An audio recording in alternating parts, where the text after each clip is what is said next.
नमस्कार बंधु astrology 24x7 YouTube चैनले आपनाके आरो एकबार स्वागत। सकलके आमार तरफ थेके प्राण भरा भालोबासा, निउ इयारेर जोन्नो शुभेच्छा रइल। अनेक समस्यार मध्य दिए 2023 साल गेছে, सार्बिकभावे भालो जाक, आपनादेर जोन्नो मंगल कामना रइल। हैप्पी निउ ইয়ার। चलুন সরাসরি আলোচনায় যাই। মেষ রাশির বন্ধুদের জন্য জানুয়ারি 2024 কেমন যাবে এই নিয়ে যদি আলোচনা করতে হয় তো এই মাসে যে গোচরগুলো হতে যাচ্ছে সেগুলো সম্পর্কে আমাদের দৃষ্টি দিতেই হবে। চন্দ্র আপনার পঞ্চম ভাব দিয়ে গমন যাত্রা শুরু করবে, কেতু আপনার ষষ্ঠ আর দ্বাদশে আপনার রাহুর অবস্থান থাকছে। শনিদেব অ্যাজ ইট ইজ যেরকম থাকছে, একাদশভাবে আপনার বৃহস্পতি হচ্ছে আপনার রাশি বা লগ্নভাবে অবস্থান করছে। মেন যে ট্রানজিটগুলো হতেই যাবে সেটা হচ্ছে বুধ, শুক্র এবং মঙ্গল রবি। মঙ্গল রবি তো আপনার নবম ভাবেতে অবস্থান করবে, শুক্র এবং বুধের অবস্থান থাকবে আপনার অষ্টমে। এই জায়গাটা একটু চাপের মধ্যে হয়তো যেতে হতে পারে। যদি দেখা যায় বুধের অবস্থান, বুধ প্রথম সপ্তাহটায় আপনার কঠিন পরিস্থিতির মধ্যে ফেলে দিতে পারে। এই বুধের পরিস্থিতিটা ঠিক নেই। শুক্রদেব আপনার দ্বিতীয় সপ্তম অধিপতি অষ্টমেতে থাকবে। বুধ নবম ঘরেতে প্রবেশ করে যাবে আপনার, সেটা হচ্ছে 17 জানুয়ারি। তারপর থেকে আপনার অত্যন্ত ভালো হবে, আর্থিক অবস্থার উন্নতি হবে। আপনার তৃতীয় ষষ্ঠপতি আপনার নবমে থাকলে একটা ভালো ফল দিয়ে থাকে, সেটা হচ্ছে নতুন কোনো যোগাযোগ দিয়ে দেওয়া, চাকরির ক্ষেত্রে প্রোগ্রেস করে দেওয়া, স্বাস্থ্যের উন্নতি করে দেওয়া, এগুলো দেবে। এবং নবমে যেহেতু বসে থাকবে, ধর্মগুরু প্রাপ্তির সুযোগ থাকবে। শিক্ষকতা করছেন, ভালো ফল পাবেন, বা আপনি পরামর্শদাতা বা আপনি গুরুগিরি করেন, সেক্ষেত্রে আপনার গুরুত্বপূর্ণ জায়গা তৈরি হতে যাচ্ছে, ভীষণভাবে শুভ ফল পেতে যাচ্ছে। ভ্রমণটা আপনার ক্ষেত্রে ভালো হওয়ার সম্ভাবনা থাকবে, ভ্রমণের ক্ষেত্রে ওটা খুব ভালো হবে। বা ক্যাম্পাসিং, আপনাদের যে চাকরি বাকরির ক্ষেত্রে ক্যাম্পাসিং আছে তাদের ক্ষেত্রে কিন্তু ভালো হবে। উচ্চশিক্ষার ক্ষেত্রে ভীষণভাবে শুভ ফল পাওয়ার সম্ভাবনা আছে। কিন্তু তার আগে পর্যন্ত সময়টা আপনার কিন্তু একটু কঠিন পরিস্থিতির মধ্যে যেতে হতে পারে।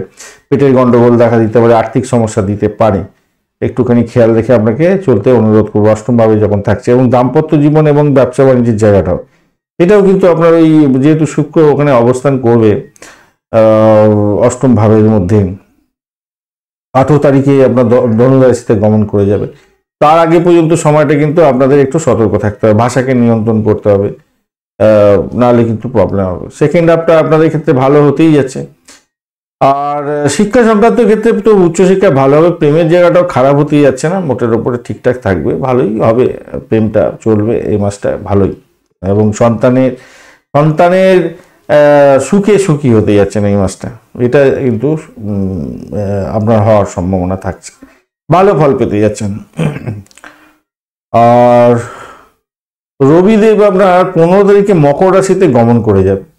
তো মকর রাশিতে যখন গমন করে যাবে না, যারা আইটি সেক্টর বা ক্রিয়েটিভ জগৎ বা ডাক্তারি ক্ষেত্র বা যে কোনো সেক্টরই হোক না কেন, বা আপনার ওই সরকারি সেক্টর, এই সমস্ত ক্ষেত্রে কিন্তু আশাতীত সাফল্য পাওয়ার সম্ভাবনা থাকবে, ভালো হবে।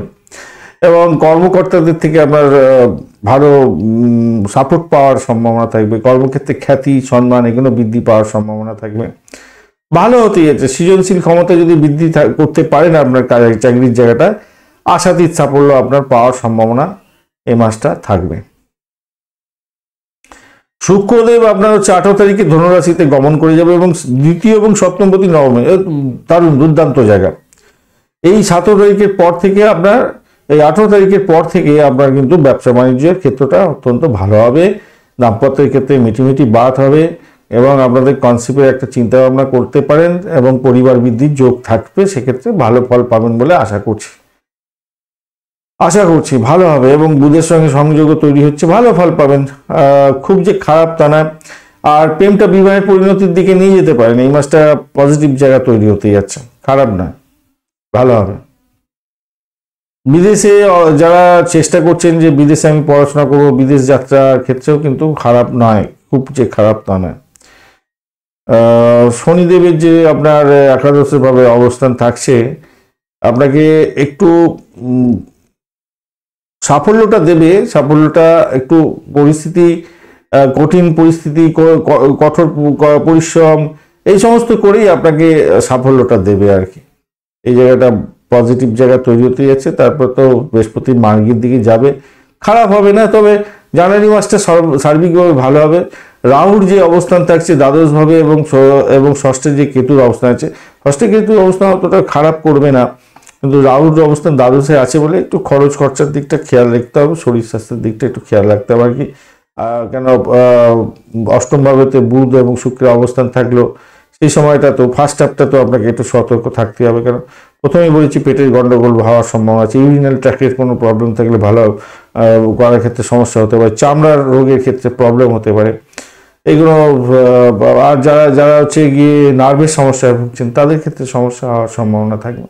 রাহু কেতু মূলত আপনার শরীর স্বাস্থ্যের দিকটা সমস্যা করতে পারে, আর কেতু একটু গুপ্ত শত্রুতার দিকে নিয়ে যেতে পারে। তবে আবার অপর দিকে অন্য ঘটনা ঘটতে যাচ্ছে। যারা ডাক্তারি সেক্টরের মধ্যে আছেন বা যারা ক্রিমিনাল লয়ার আছেন, যারা ওই করেন গোয়েন্দা বিভাগ নিয়ে কাজকর্ম করেন, তাদের ক্ষেত্রে আবার বেটার ফল দিয়ে দেবে, খুব ভালো ফল হয়ে যাবে। কারণ আপনার হচ্ছে ষষ্ঠ ভাবের অধিপতি নবম ভাবে বসে থাকবে, তো ভালো, খারাপ না। প্রথমটার দিকটা একটু চাপ থাকবে, তারপরে আপনাদের ক্ষেত্রে ভালো দিকে যাবে বলে আশা করছি। ভালো হবে, সুখে থাকবেন, সুখী হবেন, আশা করছি সুখী হবেন। কারণ এত কোনো গ্রহ যখন পজিটিভ দিকে চলে যাবে, সেকেন্ড হাফটা ভালোর দিকে যাবে, ফার্স্ট হাফটা একটু চাপের মধ্যে দিয়ে যেতে হতে পারে, তাই সতর্কতা একটু দরকার আছে। তো এই পর্যন্ত একটা লাইক শেয়ার অবশ্যই দরকার আছে, কমেন্টটা দরকার আছে। আর অবশ্যই আপনারা দৈনিক রাশিফল আর লগ্নফলটা দেখবেন, পঞ্চাঙ্গের ভিডিও দেখবেন। আবার একবার বলি হ্যাপি নিউ ইয়ার।